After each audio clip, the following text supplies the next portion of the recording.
All right, Fremd High School, sixth period, Writers Week Thursday. How are we doing today? That was pretty enthusiastic. Shout out to Mr. Anderson's sixth period class. We've only known each other for 3 weeks, so that's a pretty enthusiastic clap for that. Before we get started here, a quick thank you to the boosters. Without their generosity and support, literally we wouldn't be able to do this. So if your parents are boosters, please go home and thank them. If they're not boosters, encourage them to be and to support Writers Week. Thank you to the administration. Thank you to all the people that are sitting up in that tech booth and at that soundboard. I don't think anybody, even me, really knows all the work that goes into making this look and sound the way that it does. So they are all rock stars, so thank you very much. And thank you to the English department and all the teachers here for all the behind-the-scenes work, all the in-front-of-the-scenes work. You are all fantastic, and I appreciate you. All right, so for me, Writers Week is about connections. And sometimes people read a piece where they're talking about connecting more with themselves or connecting with a family member or connections that they wish they would have had. And, you know, we see people come up afterwards and give hugs and take pictures, and the connections that are formed because of this is so good. And I am lucky that for me, for our next presenter, a connection was made because of Writers Week. Our next guest and I graduated together from Fremd High School way back in, it's been a minute, in 2002. And so I am very grateful that Writers Week has reconnected us here, and I'm thankful to introduce her. So Theresa Zegowitz is a 2002 Fremd graduate, is an educator, is a Postcard Prize-winning poet, is a poet in residence with the Chicago Poetry Center. She is an organizer with the Mani Wachoni Nakichizi Waunspe at Standing Rock Reservation. Her first book, Something Small of How to See a River, is forthcoming from Tupelo Press. She's received the Academy of American Poets Prize, 2018 Auburn Witness Prize, 2020 Palette Poetry Prize. She's phenomenal, and I'm going to turn the microphone over to Theresa Zegowitz.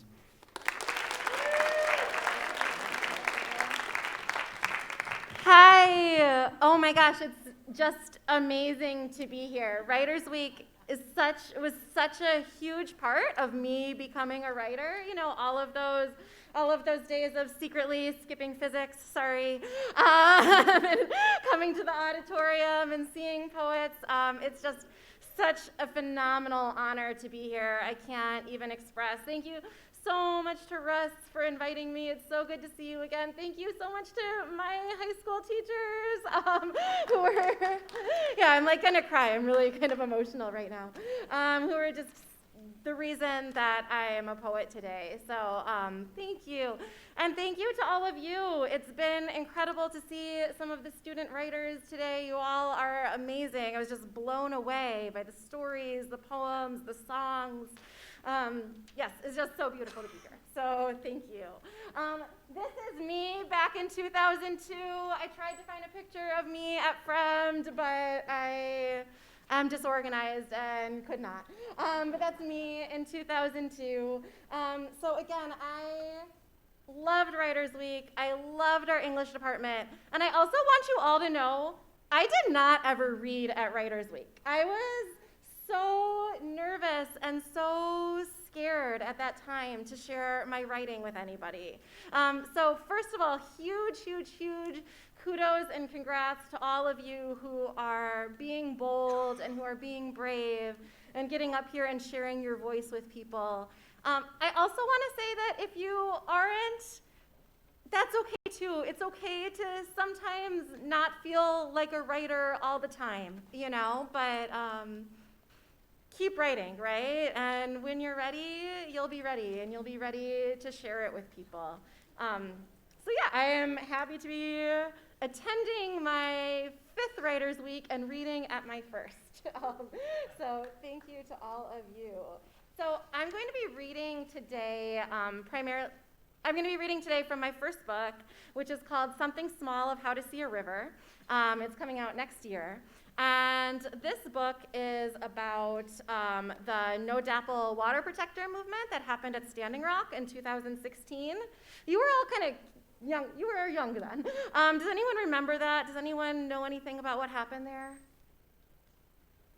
Nobody? Okay, all right, yeah, the adult corner over here. Okay, so this was at Standing Rock Reservation, and there's a pipeline, an oil pipeline called the Dakota Access Pipeline, which was planned to, and eventually did, go through Lakota territory on Standing Rock, shares geography with the state of North Dakota.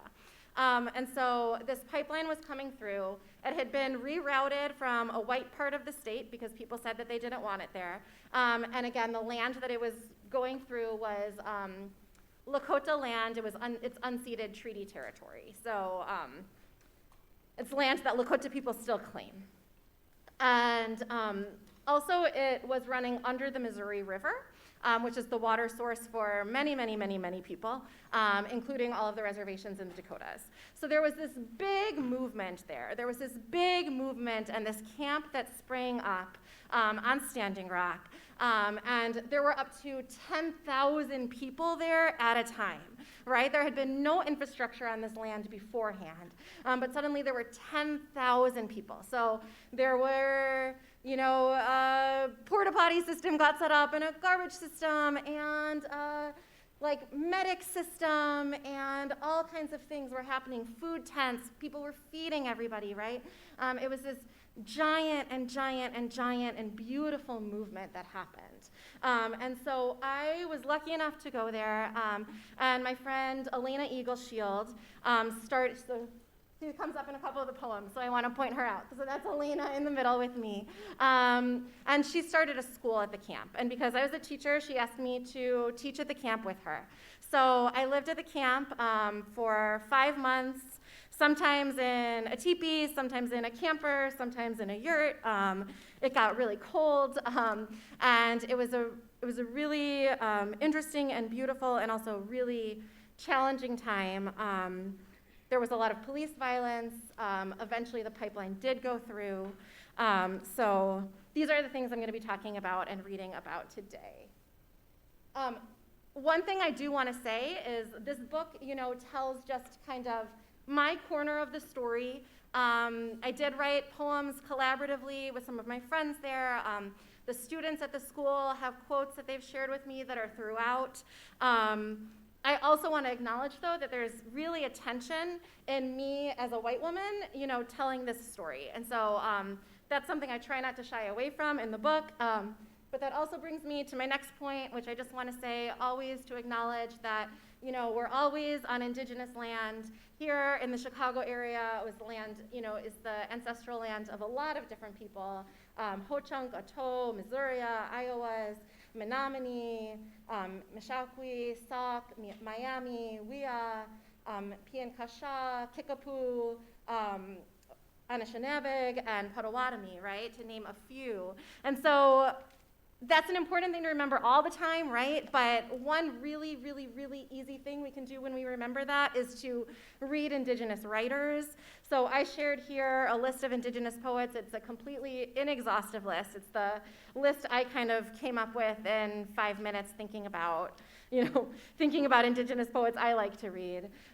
One thing I really want to point out here on this list, I don't want to be the only person that anybody reads about Standing Rock. It was the biggest Indigenous gathering in over 100 years. I think it's important to read Indigenous writers about it.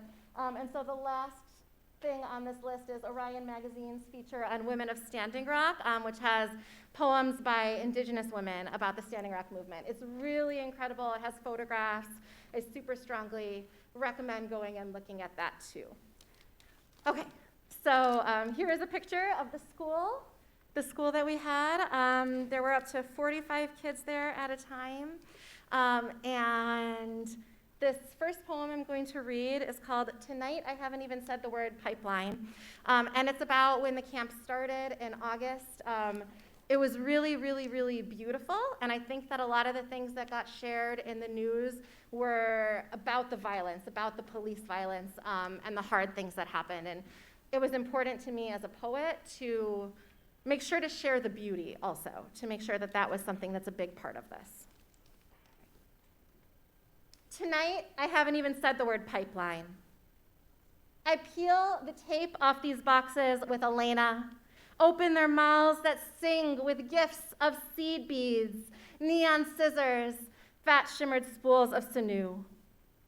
We garland this torn army tent with August corn, say school, but mean river, milkweed, clay. We say everything is beginning to arrive.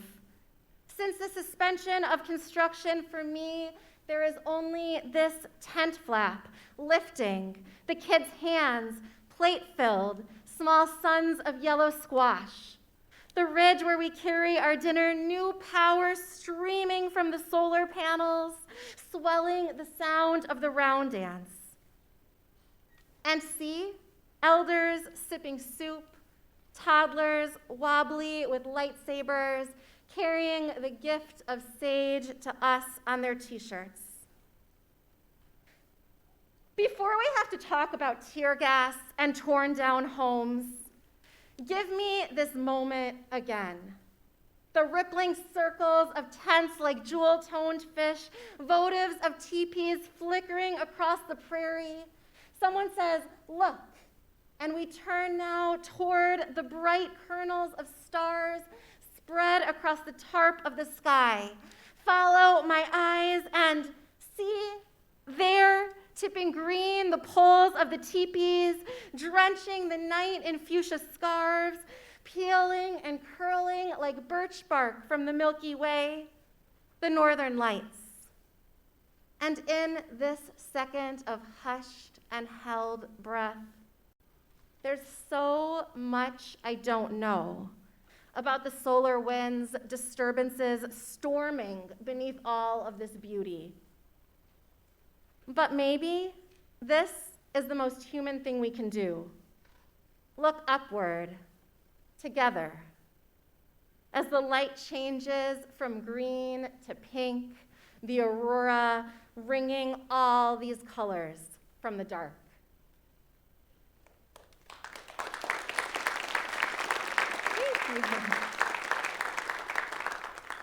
All right, this next poem is called Learning the Plum Pit Game. One thing I really like about poetry is I like not following rules, as I'm sure some of my former high school teachers may be not surprised to hear.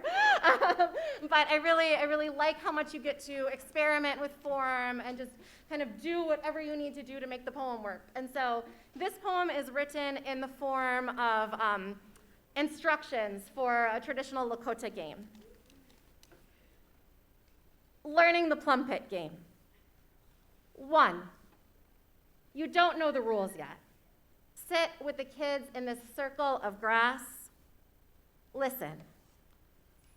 You see the smooth brome and want to say untouched. That's a kind of grass.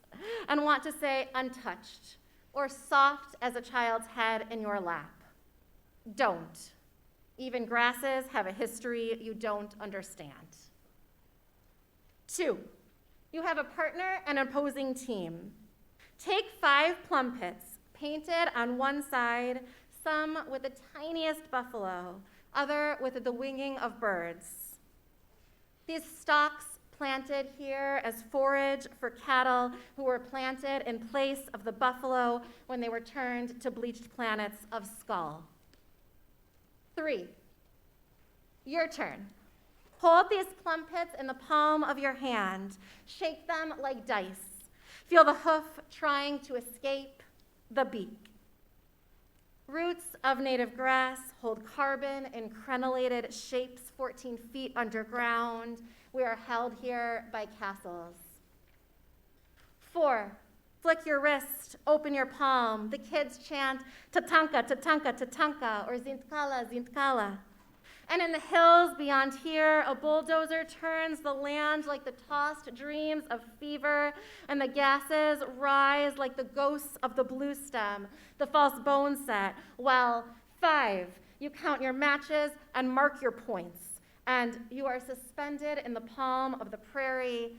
6, the amber wings of the Dakota skipper begin to disappear.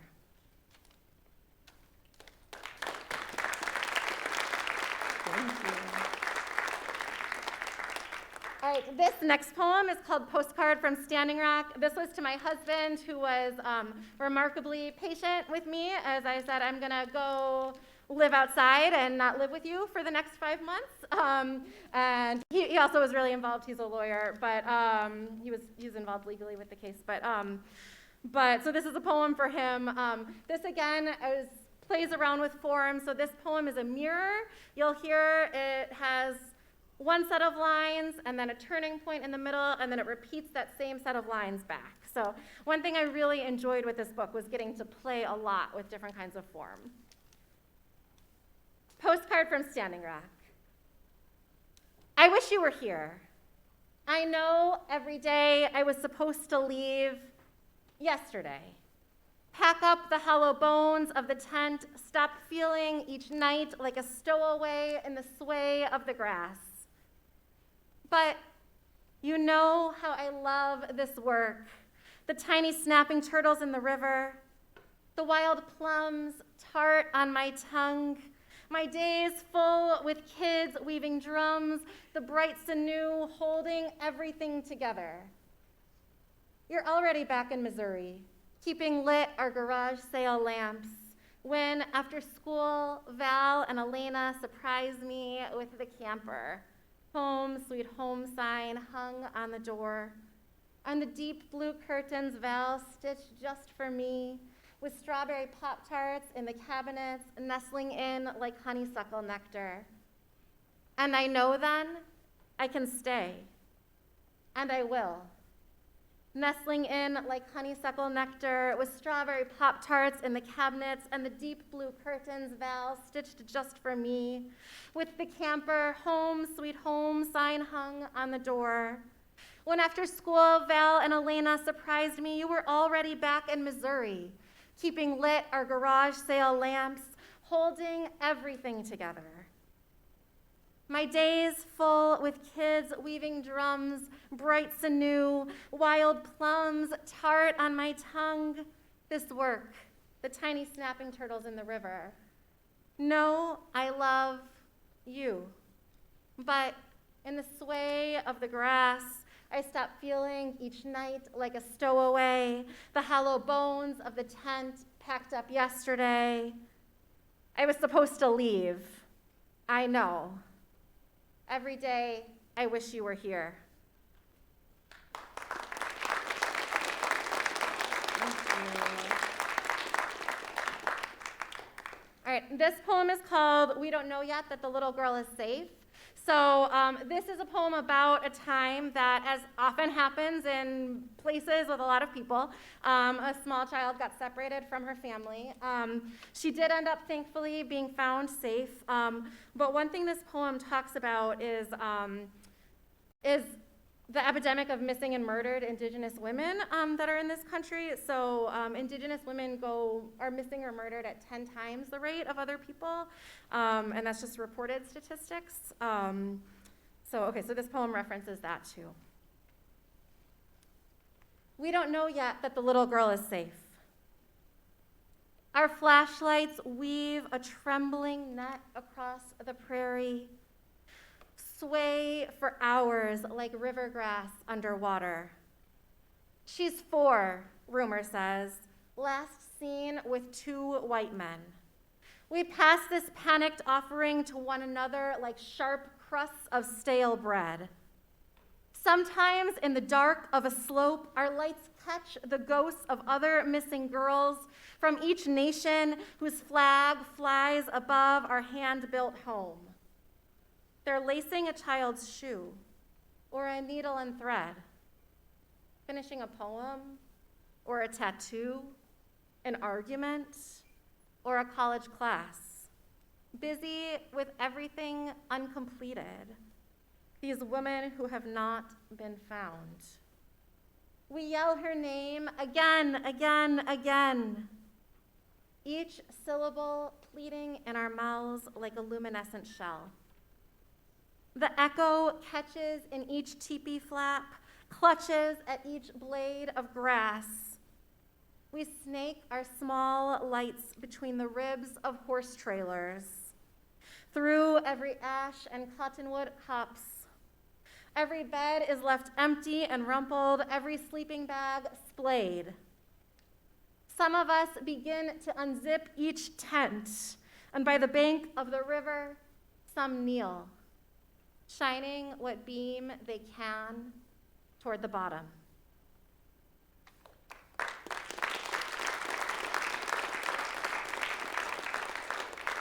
Thank you. All right, so this next poem I'm going to show you because this is a sort of strange-looking poem. So one thing that I did a lot in this book is to take police statements that were released by the state of North Dakota, by the sheriff's office, and not necessarily argue with them, but to add a different piece of the story, right? Add something that we can't see through these kinds of telling. Sometimes I argue with them, but sometimes, it's about telling something that we can only tell with poetry. And so this poem is it's about an intense thing that happened, which is that a friend of mine, her name is Red Fawn, and she was set up during the protest to make it look like she had a gun on her. It was planted on her by someone she was dating. But so she was falsely arrested for this. She was in jail she was in prison for several years about it. And so this is the police statement about it, and then I added information about my experiences with her and my relationship with her. So she was a person who helped to start the school, to set up, and went around and took me to the camps of a lot of different families and talked to them about what was happening. So this is that story. This is the police statement, is the part that's in non-italicized, and then my parts are italicized. This is called documentary poetics. I definitely didn't invent it. A lot of really cool people do this. And one book, if this is something that's interesting to you that I really loved, is a book called Look by a poet named Solmaz Sharif. Woman charged with attempted murder of law enforcement officer.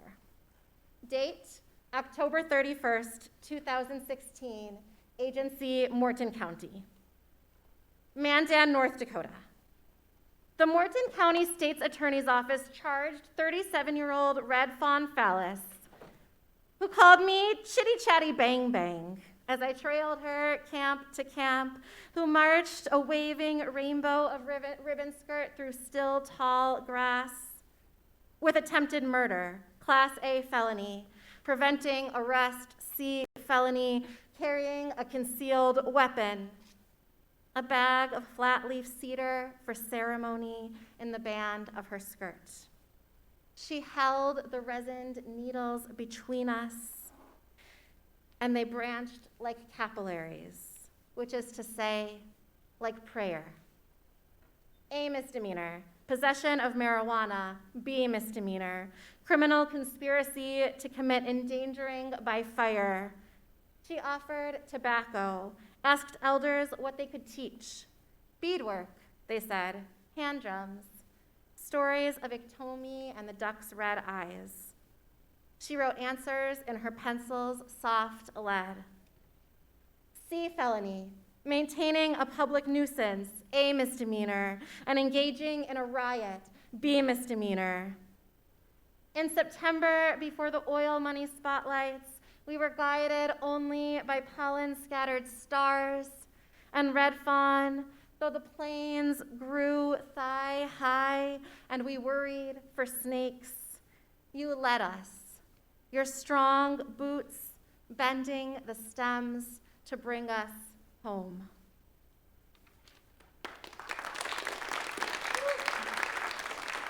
Thank you. All right, and then this next poem is, about I was trying to drive away from the camp for a little bit to go to somewhere where I could use internet and do some work.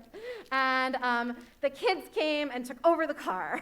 But one thing, the place that they are before that happens is there was a log in the camp where kids would always gather to play, and it was covered with all sorts of graffiti of resistance. So here you can see me and the other teachers attempting, not so gracefully, to also play on this log. All right, and this poem is called There Are No Police in This Poem. There are no police in this poem.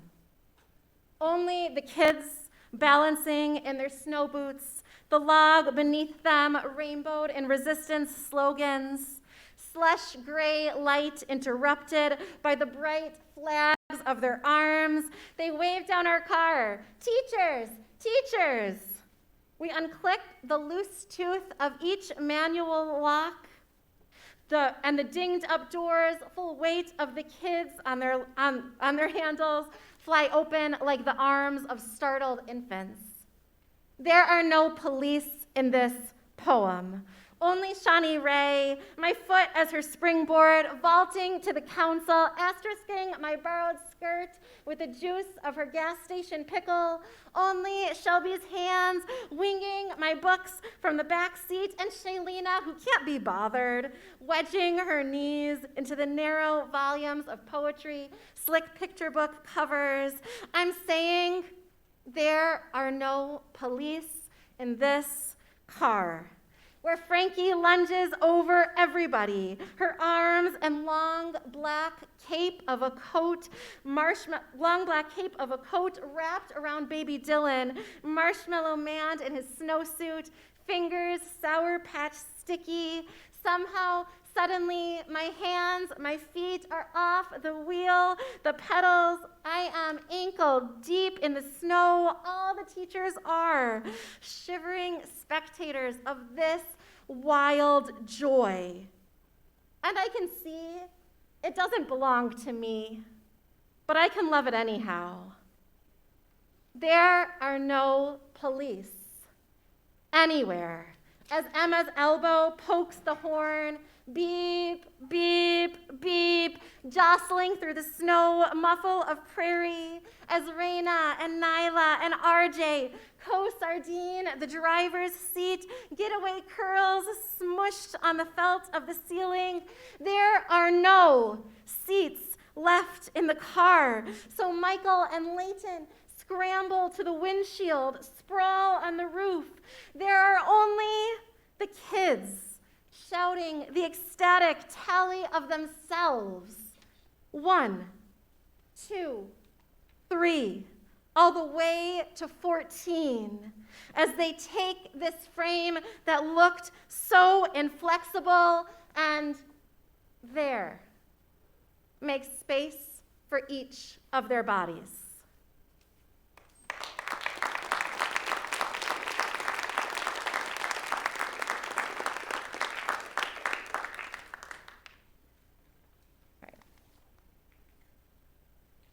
This one's called On Building a School. You'll hear some of the names of the same kids come up.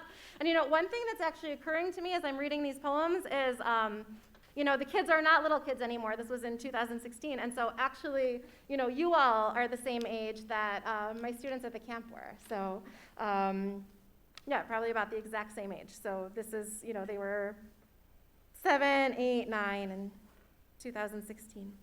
So a little bit older. Okay. On Building a School.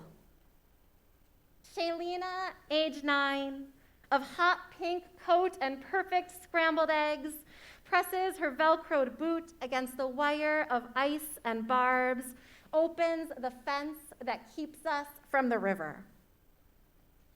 She tells me what she heard about the sacred objects returned by the county after the raid.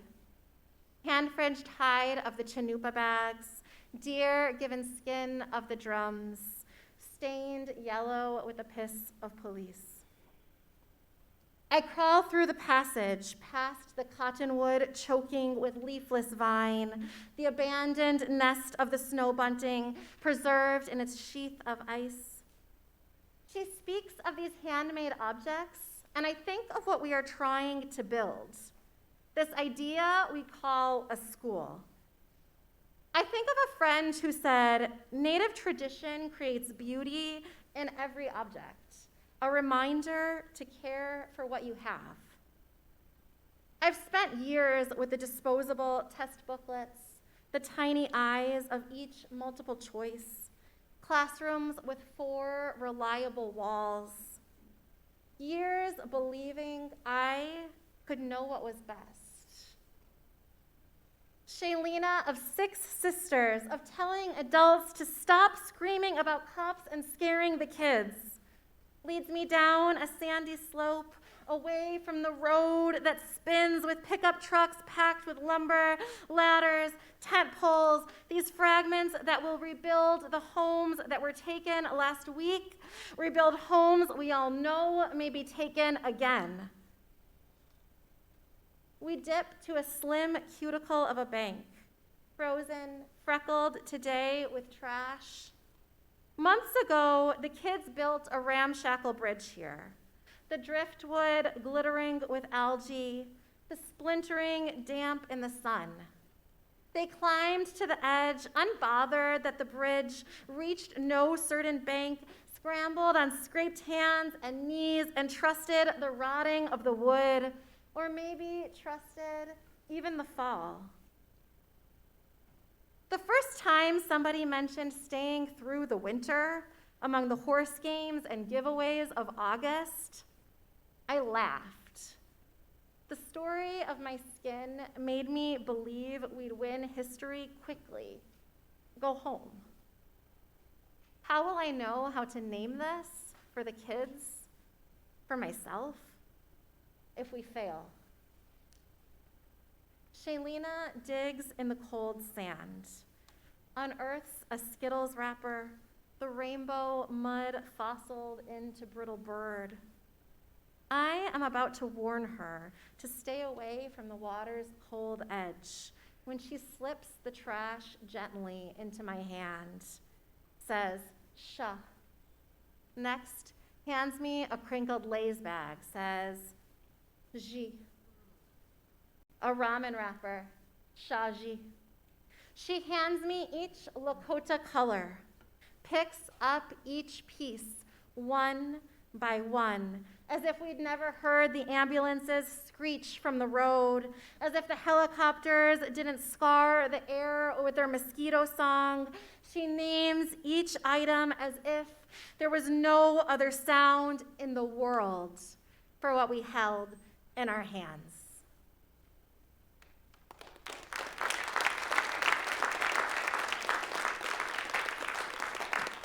Thank you. All right, I am going to read one more poem. It's a little bit of a longer one, and then we'll take some questions at the end. So what is happening here in this book and in the story is, we ran the school. We had the school at the camp for about 4.5 months, and then I ended up police violence got really bad. It got really cold. It was really blizzarding. We ended the school. A lot of the kids were leaving. And I ended up having to go home. My back was really, really a mess. And I had to get surgery, and it was whatever. I had to go home and get surgery. And so I was watching everything that was happening, through talking to my friends or seeing things on the news. But I felt really, really far away. And I spent a lot of time baking bread to try to feel better, to try to give my hands something to do, which, is, I think, something a lot of people ended up doing during the pandemic too, right? Like really something you can do with yourself that makes something, right? I just needed to be making something. And so this poem is during the last day of the camp. The police eventually gave a date and said, we're going to come and clear out everything by this date. It didn't give people enough time to take everything or disassemble everything, so a lot of things were destroyed. And also a lot of people didn't want to leave until didn't leave until they were forced to. So this is the story of me watching those things from my computer as I baked bread at home. And here's a picture from that raid as everything was destroyed. What? Do you have a question? Okay. Oh, and one thing I don't think I mentioned is that the camp was called Ocheti Shakoi. That was the name of the camp at Standing Rock. Baking bread as Ocheti Shakoi is rated. 1, nobody stands at North Gate anymore when bulldozers lumber the slope, score the dirt with their teeth, scatter men who slash teepees in wet earth where we once lived. Winona's kitchen, the tent where the kids donned rubber gloves, ladled soup into hundreds of bowls, crumples like a foal in the snow. The sheriff calls this victory. I am very happy to say that we finally introduced rule of law into the Ocheti camp. And I am not there. I don't want to tell you this, but I am leaning against my stove in St. Louis, clutching a recipe's flimsy page, written in black and white, as the blurry window of my computer streams in Ocheti from the edge of my counter. I am just a woman whose back will not support her in a city that hides its water behind high voltage lines and highway, starburst windows of forgotten factories. The bulldozers power toward the cannonball, river I slept beside, churn the earth and the roots of each plant as central heat pumps like an old heart through my house. 2, I used to trust in the words that were placed on my tongue. I called the river Missouri, but learned no language for the dams redirecting the water, holding back the stories of the silt and the clay. I never learned of the children who were taken from its side. I never learned why I was taught to sing, "This land is my land." 3, the county commissioner says he is proud the camp was cleared without any major injuries. And I remove a glass measuring cup from my shelf. Travis's plywood home where he practiced the songs he would sing with the kids. The home he built with his hands, spray painted, "We are unarmed," erupts into flames. I unfold the origami of the flower's silent mouth. The bulldozers turn and shred hay bales that kept our teepees warm in the wind, yank the foundation from Tanya's wigwam where Shailena and Shawnee last hugged me goodbye. The bag coughs flour like dandelion seed, and I cannot come clean of it, coating my fingers white, wedged white between the threads of my sweater, burrowed white in the split wood of my counter. On the screen, assault rifles push the last few people to the river. 4, some days I lean against my sink, feel the grinding in my spine, and I am ashamed to say that some small piece of me wishes I could close the window, simply follow the directions that I have been given, that have been written so clearly before me. Let my world be the chipped white of my cabinets, the shift of the pots and pans above my head. Forget I ever lived beside a river. But the Missouri and the Mississippi become one and reach me even here, each time I turn my tap. When the edges of the cannonball overflow, touch the places along the riverbank where we sought sticks for drums and studied the plants and sat in circles and sang, the water runs here. Every day I brush my teeth with Ocheti. Every day I wash my clothes with Ocheti. Every day it is Ocheti that fills my glass.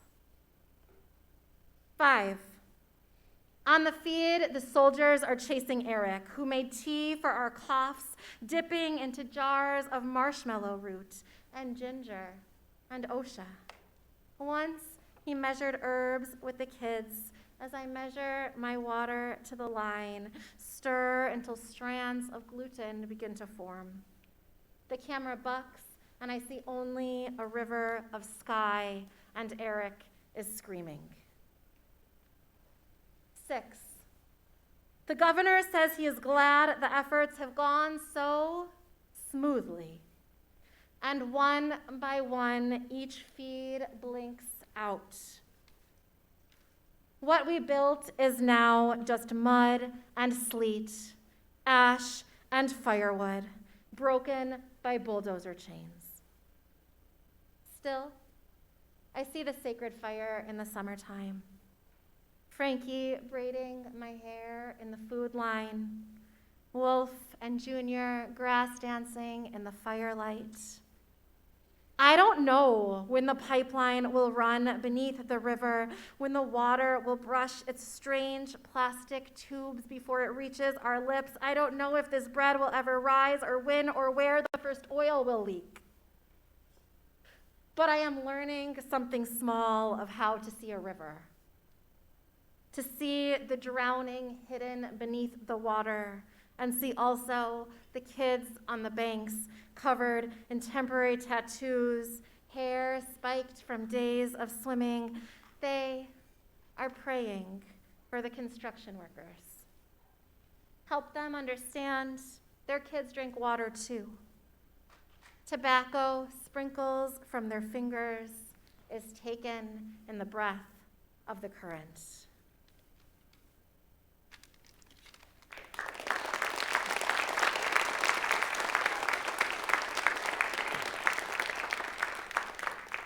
Thank you. Like 4 or 5 minutes? Okay, cool. Thank you so much. You're an amazing audience. I'm gonna make a nicer picture for the end. All right, so we have about 4 or 5 minutes for questions. If anybody has any questions for me? Yes. Yeah, that is a huge and really, really important question. Can you repeat the question? Yes. She said, how do you go about educating yourself in cross-racial issues, right? And I want to say, first of all, I'm always still learning, right? Like, I don't have a perfect answer. I don't think there is a perfect answer, and thank you for asking that. You know, I mean, I read a lot, you know. I brought a ton of books about Standing Rock and stuff if anyone is interested. You know, I read a lot of Indigenous writers. I read a lot of Indigenous thinkers. I talk to my friends, I make mistakes, and when I make mistakes, I say sorry and fix them, you know? Yeah, I mean, I guess primarily I read a lot, I talk to people a lot, and I also just try to be really open about the fact that I don't know things, you know? I don't ask my friends things that I should look up. You know, if there's something I should read or look up or figure out on my own, I try to do that myself. I try to make sure I do that work.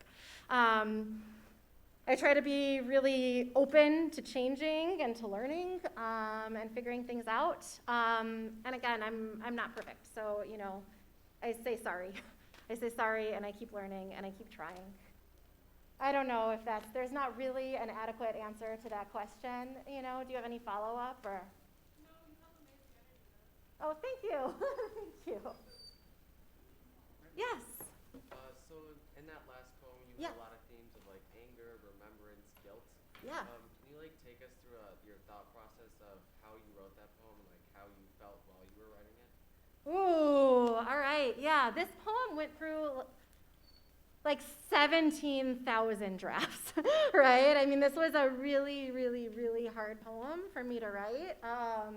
I know, I mean, a lot of my like early drafting process, I'm gonna be honest, is like journaling and crying, right? Like, you know, sometimes that's how I start by writing, right? Like I just try to get as much as I can down on the paper, you know, and go from there. Yeah, I mean, it was hard. I mean, this is, you know, this moment actually happened, right? And so like after that, you know, I spent some time kind of trying to reflect on like how to deal with my absence and my guilt about my absence. And there was a lot of, I mean, there still is, I think, a lot of trying to figure out how to make sense of what it means to be involved in a movement whose like primary aim, you know, wasn't successful, right? The pipeline ran, right? And I think that's a really complicated thing as a human, right? Is to try to make sense of those times that that we do fail in ways, you know. I think a lot came from it, and I think that there's a lot that's really beautiful. And the school is still ongoing. There's a long-term school now on Standing Rock. But yeah, I mean, I think for me, a lot of the process of writing this was trying to figure out how to deal with that failure. You know, I rewatched the news reports, which was an awful thing to do. You know, did that answer it? Yeah. Good? Okay. Thank you so much. You're all incredible. All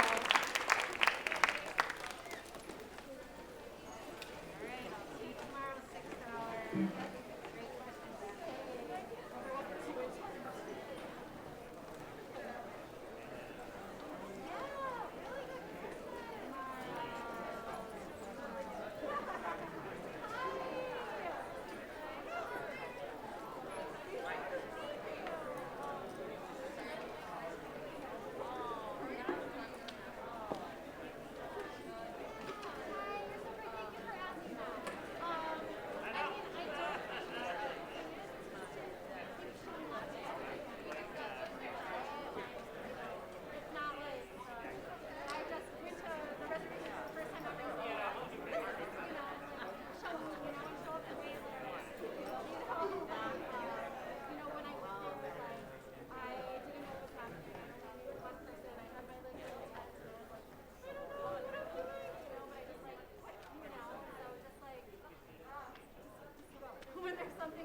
You want to see some books? Yay! All right. I wanted to show them.